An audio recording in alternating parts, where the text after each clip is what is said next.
Hey everyone, welcome back to our channel. Ever felt that rush of excitement when starting a new project? But what happens when that spark fades?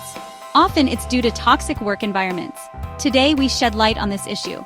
Stay tuned and don't forget to like, subscribe, and hit the notification bell for more insights. Let's dive in.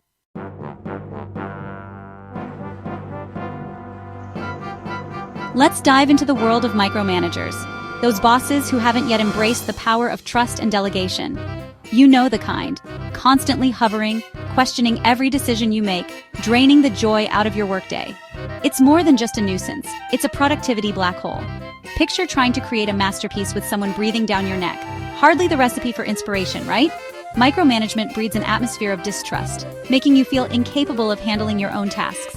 It stifles creativity and leaves everyone feeling like they're walking on eggshells.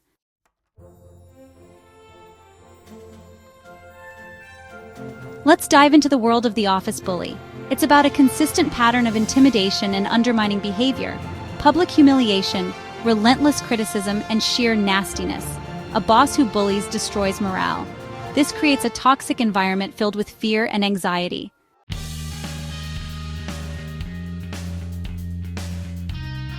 Let's talk about a common workplace issue, the credit stealer. You know, the person who swoops in at the last moment, attaches their name to your hard-earned work, and basks in the praise. It's frustrating, right? This behavior can be incredibly demoralizing. It sends a clear message: your hard work isn't valued. When employees feel undervalued, their motivation plummets.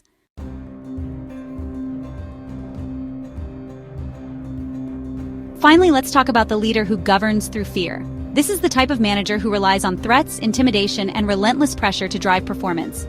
They think that instilling fear is the only way to achieve results. But here's the reality. Fear might force compliance temporarily, but it will never foster genuine engagement or creativity. When employees are scared of making mistakes, they become overly cautious. They stop thinking innovatively. And in today's dynamic world, that's a recipe for failure. We need leaders who inspire, who empower, and who create an environment where people feel safe to take risks, learn, and grow.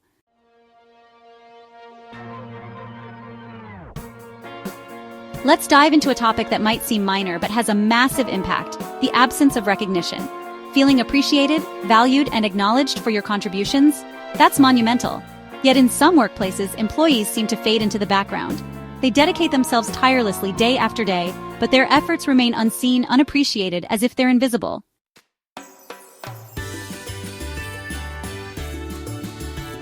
We don't need grand gestures or elaborate ceremonies for every completed task. A bit of recognition can work wonders. A heartfelt thank you can transform the atmosphere. It's like a ray of sunshine breaking through the clouds. And that ray of sunshine? It's pure motivation fuel.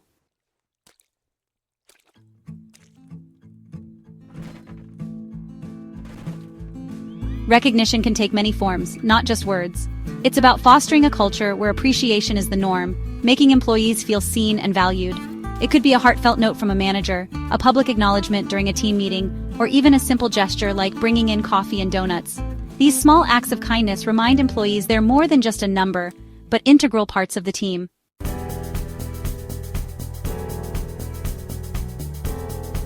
When employees feel overlooked and unappreciated, the impact is significant. Enthusiasm wanes, efficiency drops, and discontent grows. Picture dedicating your energy to your job, only to be met with indifference. It's enough to make anyone want to give up.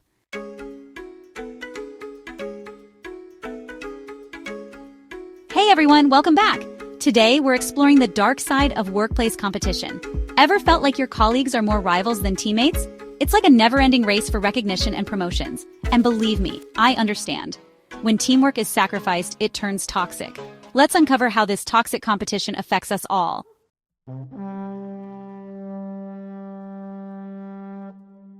A major catalyst for toxic competition in the workplace is the scarcity mindset.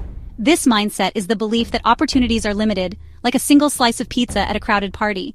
It transforms colleagues from allies into adversaries. Every achievement by a coworker feels like a personal setback. This leads to hoarding information and undermining projects. The most troubling aspect? This mindset is often perpetuated by management. When leaders pit employees against each other, it fuels this toxic mindset.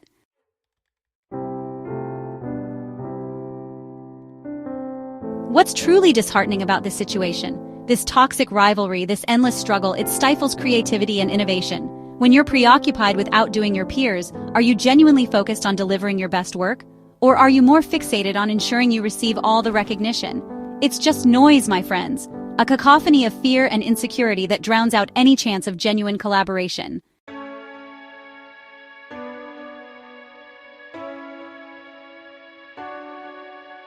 How can we move away from toxic competition and build a workplace that thrives on collaboration?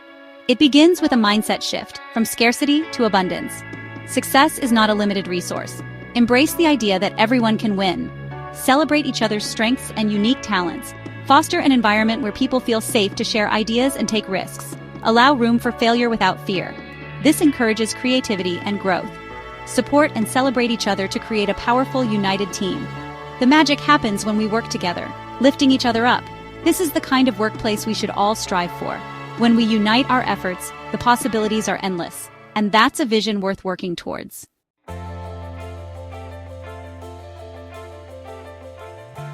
Alright everyone, get ready because this next toxic trait is a real motivation drainer. We're diving into workplaces that have no understanding of work-life balance. You know the type, where staying late is the norm and taking a lunch break feels like breaking the rules? These are the environments where the grind never stops, and sadly, neither do you. Dedication and a strong work ethic are great, but when your job takes over your life, that's a massive warning sign. It's like running a marathon every day. Eventually, your body, mind, and spirit will give out. When you're always connected to work, you can't recharge, relax, or return with new energy. That's a surefire path to burnout, and trust me, it's not a place you want to be.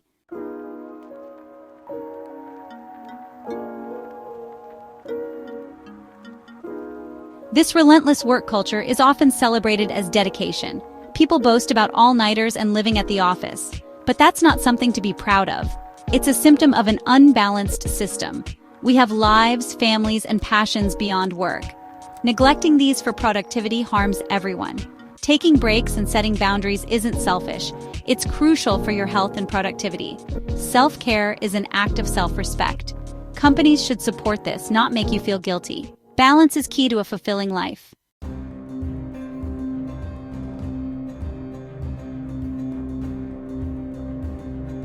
Have you ever experienced the Sunday scaries? That sinking feeling as the weekend winds down and Monday looms? In a toxic work environment, this anxiety can escalate into full-blown Sunday night dread. It's not just Monday you're dreading, it's the entire week ahead. When your job drains your joy and harms your well-being, it's time to reflect. Is this truly worth it? Is this the life I want to live? Life is too precious to spend it in misery. You deserve a job that honors your time and values your life outside of work. Make the change for a better tomorrow.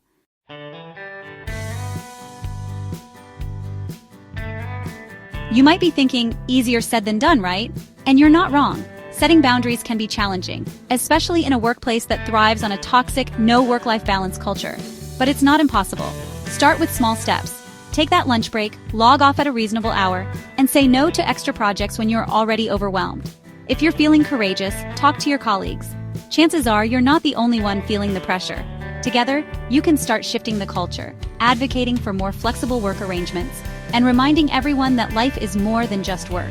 Remember, your time is valuable, your well-being is essential, and you deserve a workplace that respects and values that.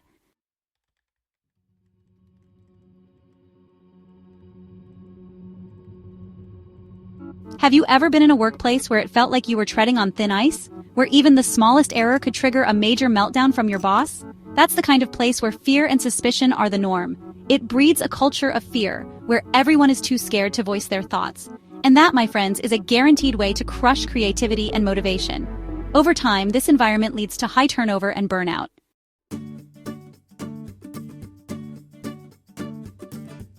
Imagine trying to innovate while constantly glancing over your shoulder, fearing every misstep. Creativity thrives in freedom, not fear. Fear and distrust stifle innovation and breed mediocrity. When failure is feared, so is the attempt to innovate, to think creatively, or to challenge the norm.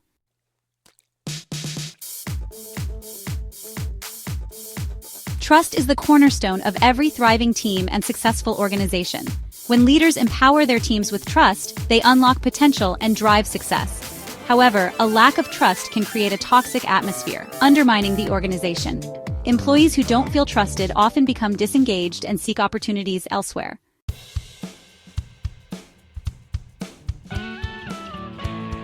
So how can we transform our workplaces?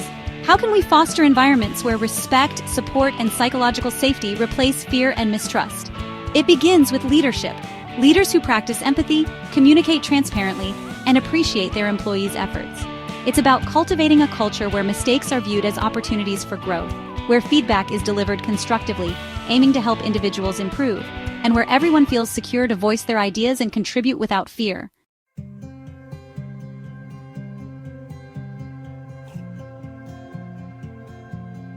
We've journeyed through workplace challenges today, from micromanagement and lack of recognition to the absence of work-life balance and mistrust. But we can transform our workplaces, challenge toxic behaviors, and stand up for our peers. Cultivate positive, supportive environments. Like, comment, and subscribe for more insights. Catch you in the next video.